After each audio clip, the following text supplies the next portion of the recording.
समय एक सीधी रेखा नहीं है, ये घूमता है, छिपता है और याद रखता है। रेत के नीचे दबा हुआ, खोए है ग्रंथों में लिखा हुआ, तारों में छिपा हुआ, इसे रहस्य जो कभी उजागर नहीं होने थे। यह है द इन्फिनिट आर्काइव, प्राचीन सभ्यताओं की गहराई से उस भविष्य तक जिसे हम जानने के लिए तैयार नहीं हैं। आप सिर्फ एक वीडियो नहीं देख रहे हैं, आप एक यथार्थ की दुनिया में प्रवेश कर रहे हैं। मिस्र और भारत में एलियन की नक्काशियां, क्या यह महज संयोग है या फिर कोई संपर्क? यह प्राचीन प्रतीकों, वास्तुकला और एलियन के थ्योरियों की एक गहरी खोज है। इतिहास में प्राचीन दुनिया की महान सभ्यताओं ने सिर्फ पत्थर के स्मारक और खंडहर ही नहीं छोड़े हैं, उन्होंने कई सवाल भी छोड़े हैं। इनमें सबसे ज्यादा हैरान करने वाली है मिस्र और भारत में मंदिरों की दीवारों, प्राचीन धर्म ग्रंथों और गुफाओं पर बनी कार्विंग्स। ये नक्काशियां अजीब विशेषताओं वाले जीवों, उड़ने वाले विमानों, दिव्य रथों और रहस्यमयी तकनीकी चीजों को दिखाती हैं। जहां आम विद्वान इन्हें प्रतीकात्मक या पौराणिक मानते हैं, वहीं एक और सिद्धांत सामने आया है जो यह इशारा करता है कि शायद इस दुनिया से बाहर के जीवों का संपर्क रहा था। प्राचीन एलियन या प्राचीन अंतरिक्ष यात्री यह बताते हैं कि हजारों साल पहले एलियन पृथ्वी पर आए थे और उन्होंने शुरुआती ह्यूमन समाजों को प्रभावित किया था। हालांकि यह सिद्धांत विवादास्पद है, पर दशकों से किताबों, डॉक्यूमेंट्री और ऑनलाइन बातचीत के जरिए इसे काफी समर्थन मिला है। इस टॉपिक में हम मिस्र और भारत की नक्काशियों और सबूतों की पड़ताल करेंगे। दो सभ्यताएं जो भौगोलिक रूप से अलग हैं, लेकिन रहस्य से जुड़ी हुई हैं। क्या यह महज इत्तेफाक है कि दोनों ने उड़ने वाले जीवों, ऊर्जा हथियारों और आकाशीय आगंतुकों को दर्शाया, या फिर इसमें सिर्फ पौराणिक कथाओं से बढ़कर कुछ और भी है? अपर इजिप्ट में मौजूद डेंडेरा का हैथोर मंदिर एक बहुत बड़ा स्ट्रक्चर है जिसमें सिंबल्स और एस्ट्रोलॉजिकल रेफरेंस भरे पड़े हैं। इसकी सबसे ज्यादा डिबेट की जाने वाली चीजों में से एक है डेंडेरा लाइट नाम की नक्काशी, जिसमें एक बड़े बल्ब जैसी चीज दिखती है जो एक कॉर्ड से जुड़ी है और एक स्टैंड पर रखी है। मेन स्ट्रीम इजिप्टोलॉजिस्ट्स के मुताबिक ये तस्वीरें एक कमल के फूल को दिखाती हैं जिसमें से एक सांप निकलता है, जो फर्टिलिटी, एनर्जी या फिर से पैदा होने का सिंबल है। लेकिन एंशिएंट एस्ट्रोनॉट थ्योरी को मानने वालों के लिए ये नक्काशी एक तरह की एंशिएंट टेक्नोलॉजी को दिखाती है, एक इलेक्ट्रिक लाइट बल्ब। वो 20वीं सदी के शुरुआती आर्क लैंप्स और इसमें दिख रहे तार या पावर सोर्स जैसी चीजों की समानता की तरफ इशारा करते हैं। अगर ये बात सच है तो इससे एंशिएंट इजिप्शियन कैपेबिलिटीज के बारे में हमारी समझ पूरी तरह बदल जाएगी। क्या ऐसा हो सकता है कि डेंडेरा लाइट मेटाफोरिकल नहीं बल्कि लिटरली वैसी ही थी? इस मिस्ट्री को और बढ़ाने वाली एक और जगह है एबिडोस। ऑसिरिस के लिए पवित्र इस एंशिएंट शहर में सेटी आई का मंदिर है, जहां एक स्ट्रेंज और गरीब हायरोग्लिफ मिला है। ऐसा लगता है कि इसमें एक मॉडर्न हेलीकॉप्टर के साथ साथ एक सबमरीन और एक उड़न तश्तरी भी दिख रही है। ज्यादातर इजिप्टोलॉजिस्ट्स इसे एक पैलिम्पसेट मानते हैं, यानी इरोजन या पुराने टेक्स्ट पर नए टेक्स्ट उकेरने की वजह से ओवरलैप हुई नक्काशी।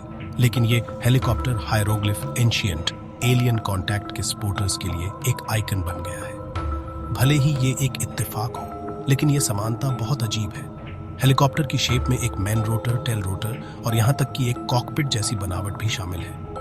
क्या इसे सच में सिर्फ इरोजन मानकर खारिज किया जा सकता है? इजिप्शियन देवी देवता जैसे ऑसिरिस, थोथ और रा को अक्सर लंबे सिर या हेलमेट के साथ दिखाया जाता है। फराओ अखेनातेन और उनके परिवार को बड़े सिर के साथ दिखाया गया है, जिसने दशकों से स्कॉलर्सों को हैरान कर रखा है। जहां कुछ लोग इसे एक कलात्मक शैली या क्रैनियोसिनोस्टोसिस जैसी मेडिकल कंडीशन मानते हैं, वहीं कुछ लोग कहते हैं कि ये चित्र किसी और तरह के जीवों को दर्शाते हैं। क्या यह मुमकिन है कि लंबे सिर वाले ये चित्र उन जीवों को दर्शाते हैं जिनसे मिस्र के लोग मिले थे या जिनकी वे देवताओं के रूप में पूजा करते थे? भारत के धार्मिक ग्रंथों में अक्सर उड़ने वाले रथों, जिन्हें विमान कहते हैं, की कहानियां मिलती हैं। ऋग्वेद, महाभारत और रामायण, जो 2000 साल से भी ज्यादा पुराने ग्रंथ हैं, उनमें देवताओं को धातु के जहाजों में आसमान में उड़ते हुए बताया गया है, जो किसी अनजान ऊर्जा से चलते थे। सम्रांगण सूत्रधार, जो 10वीं सदी का संस्कृत का वास्तुकला और मशीनों पर आधारित ग्रंथ है, उसमें तो यह भी बताया गया है कि विमान कैसे बनाए जा सकते हैं। इसमें पारा और आग से चलने वाले तरीकों के बारे में बताया गया है, जो जेट या रॉकेट इंजनों के शुरुआती वर्णन जैसे लगते हैं। शंका करने वाले इन्हें काव्यात्मक रूपक मानते हैं, जो आध्यात्मिक यात्राओं का प्रतीक हैं। लेकिन प्राचीन अंतरिक्ष यात्री सिद्धांत के समर्थक कहते हैं कि ये आंखें देखी घटनाएं हैं जो मौखिक परंपरा से आगे बढ़ी और बाद में धर्म ग्रंथों में लिखी गईं। प्राचीन एलियन युद्ध का एक सबसे ड्रामेटिक एग्जाम्पल महाभारत में मिलता है, जिसमें बहुत पावरफुल अलौकिक हथियारों का इस्तेमाल हुआ था। यहाँ एक पैसेज है जो अक्सर कोट किया जाता है। एक तोप का गोला जिसमें पूरे ब्रह्मांड की शक्ति थी, 10,000 सूरज जितनी चमकीली धुएं और आग की एक जलती हुई स्तंभ। यह एक अनजाना हथियार था, एक लोहे का वज्र, मौत का एक बहुत बड़ा दूत। यह डिस्क्रिप्शन जो एक न्यूक्लियर एक्सप्लोजन जैसा लगता है, इसमें ऐसे इफेक्ट शामिल हैं जैसे पक्षियों का आसमान से गिरना, खाना खराब हो जाना और बाल और नाखून का गिरना। सपोर्टर्स कहते हैं कि यह रेडियो एक्टिव फॉलआउट और बहुत ज्यादा गर्मी की तरफ इशारा करता है। ऐसी घटनाएं जिससे प्राचीन दुनिया अनजान थी, जब तक कि उन्हें फर्स्ट हैंड एक्सपीरियंस न किया गया हो। क्या महाभारत नॉन ह्यूमन टेक्नोलॉजीज से लड़ी गई एक कॉस्मिक लड़ाई का डिस्क्रिप्शन दे रहा है?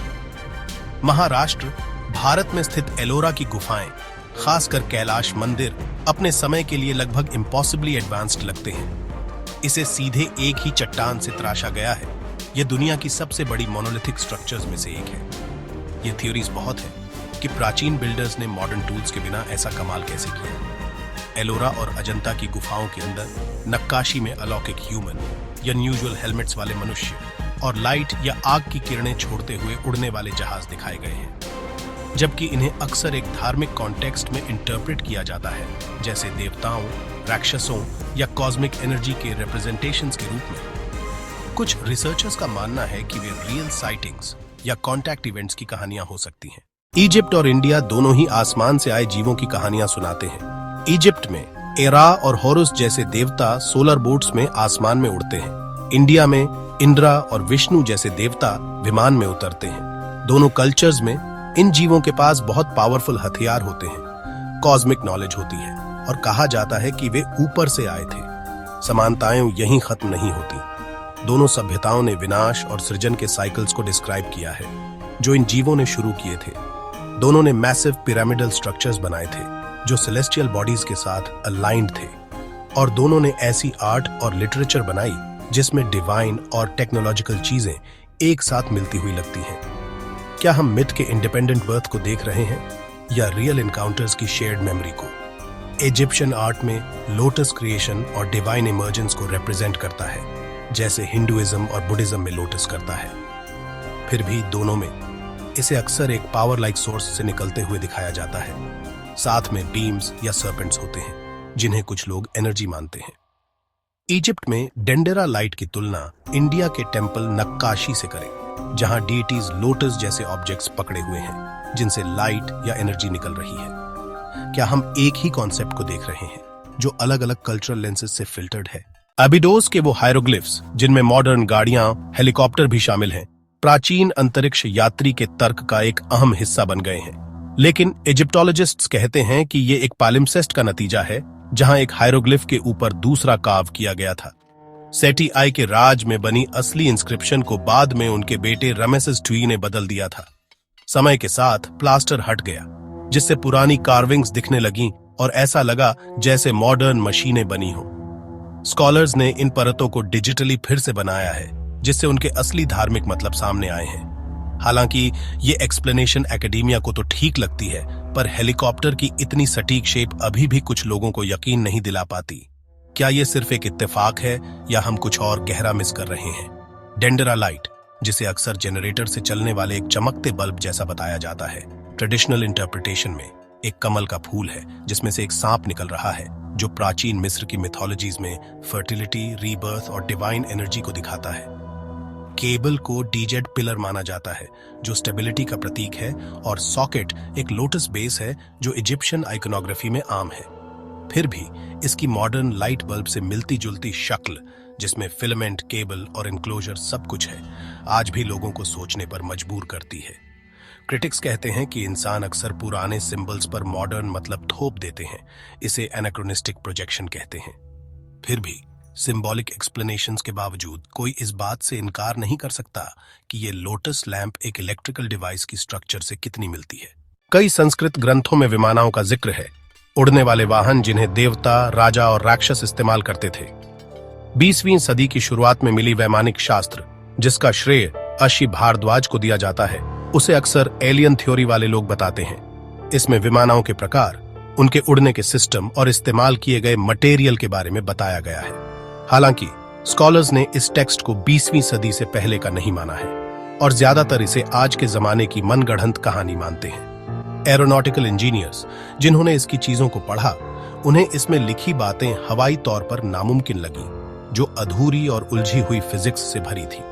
इसके बावजूद विमानों के जिक्र महाभारत और रामायण जैसे बहुत पुराने ग्रंथों में मिलते हैं, जो सदियों या हजारों साल पहले लिखे गए थे। ये पुराने जिक्र भले ही काव्यात्मक और धार्मिक हों, इनमें उड़ने वाली मशीनों, आकाश में सफर और हवा में लड़ी गई लड़ाइयों का चौंकाने वाला सटीक ब्यौरा है। अगर यह सच नहीं था तो इतनी समानता क्यों है? प्राचीन संपर्क सिद्धांत के समर्थक महाभारत के एक खास हिस्से का जिक्र करते हैं, जहां एक ही हथियार ने पूरी सेनाओं को मिटा दिया, हाथियों को जला दिया और बड़े पैमाने पर पर्यावरण को तबाह कर दिया था। यह एक ऐसा शक्तिशाली हथियार था जो पल भर में धरती को तबाह कर सकता था। एक लोहे का वज्र, मौत का एक विशाल दूत। लाशें इतनी जल चुकी थीं कि उन्हें पहचानना मुश्किल था। बाल और नाखून गिर गए थे। कुछ लोग इसे प्रागैतिहासिक परमाणु युद्ध या एलियन टेक्नोलॉजी का सबूत मानते हैं, जबकि कुछ लोग इसे काव्यात्मक अतिशयोक्ति कहते हैं। ब्रह्मास्त्र जैसे दिव्य हथियारों की शक्ति पर जोर देने के लिए एक पौराणिक बढ़ा चढ़ाकर कही गई बात। फिर भी आधुनिक युद्ध टेक्नोलॉजी के साथ अजीब समानताएं एक पहेली बनी हुई हैं। क्या ये कहानियां असल में हुए बहुत पहले भूल गए वाक्यों की धुंधली यादें हो सकती हैं? इजिप्ट और इंडिया दोनों ने ऐसे स्ट्रक्चर्स बनाए हैं जिनमें तारों की चाल की सटीक जानकारी दिखती है। गीजा के पिरामिड लगभग पूरी तरह से कार्डिनल पॉइंट्स के साथ अलाइन हैं और ओरियन के बेल्ट स्टार्स की कॉपी लगते हैं। इंडिया में कोणार्क और एंकोर वॉट जैसे मंदिर कॉम्प्लेक्स सोल्स्टाइसेस, इक्विनॉक्सेस और तारों से जुड़ी घटनाओं के साथ अलाइन दिखते हैं। इन पुरानी सभ्यताओं ने इतनी एडवांस्ड एस्ट्रोनॉमिकल नॉलेज कैसे हासिल की? एक जवाब यह है कि उन्होंने कई पीढ़ियों तक आसमान को ऑब्जर्व किया। दूसरा, थोड़ा ज्यादा सोचने वाला जवाब यह है कि उन्हें सिखाया गया था, ऐसे लोगों द्वारा जिनके पास एडवांस्ड नॉलेज थी। इंडिया में सूर्य सिद्धांत एक पुराना एस्ट्रोनॉमिकल टेक्स्ट है जो मॉडर्न ट्रिगोनोमेट्री से भी पुराना है और इसमें पृथ्वी के डायमीटर और एक साल की लेंथ की सही कैलकुलेशन दी गई है। इजिप्ट में एबू सिंबल जैसे मंदिरों का कंस्ट्रक्शन, जहां साल के कुछ खास दिनों पर ही सूरज की रोशनी अंदर की मूर्तियों पर पड़ती है, सोलर अलाइनमेंट में उनकी महारत को दिखाता है। क्या ये शुरुआती जीनियस के कमाल है या विरासत में मिली नॉलेज? पुरानी नक्काशी में एक बात बार बार दिखती है, वो है बड़े सिर वाले, लंबे सिर वाले या हेलमेट जैसी चीजें पहने हुए इंसानों जैसी आकृतियां। इजिप्ट में थोथ, ओसाइरिस और यहां तक कि एकेनाटन जैसे देवताओं के सिर अजीब से दिखते हैं। इंडियन आर्ट में शिव, विष्णु और दूसरे देवता ऐसे मुकुट पहनते हैं जिनमें ट्यूब, डिस्क या आग जैसी चीजें लगी होती हैं। एलियन थ्योरी वाले कहते हैं कि ये हेलमेट पहने हुए विजिटर्स थे, शायद स्पेस गियर पहने हुए एलियंस। दूसरे कहते हैं कि ये हेलमेट दिव्यता, बुद्धिमत्ता या आध्यात्मिक शक्ति का प्रतीक है। लेकिन समानताएं ध्यान देने लायक हैं। दोनों संस्कृतियों में देवता आसमान से नीचे आते हुए दिखाए गए हैं। दोनों इन जीवों को प्रकाश, आग या कॉस्मिक एनर्जी से जोड़ते हैं। दोनों ऐसी बातें बताते हैं जो इंसानों जैसी नहीं है, जैसे लंबी उम्र, रूप बदलना और दूसरी दुनिया में जाना। क्या ये समानताएं एक ही ग्लोबल मेमोरी का नतीजा है या कोई ऐसी घटना जो शुरुआती सभ्यताओं पर अपनी छाप छोड़ गई?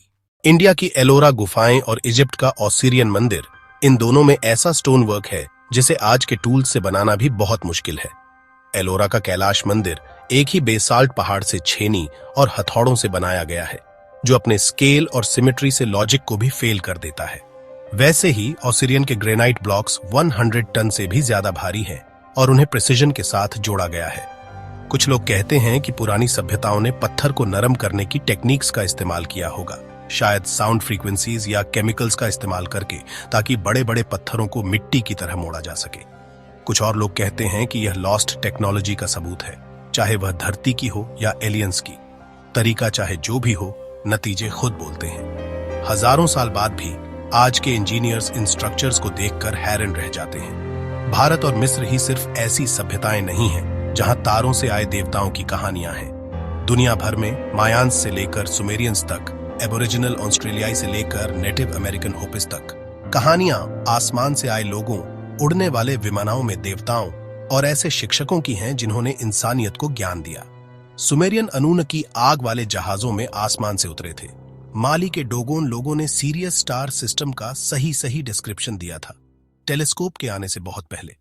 बोलीविया में तिवानाकू के पूमा पुंकू में ऐसे मेगालिथ्स हैं जिन्हें मशीन जैसी प्रिसिजन से काटा गया है।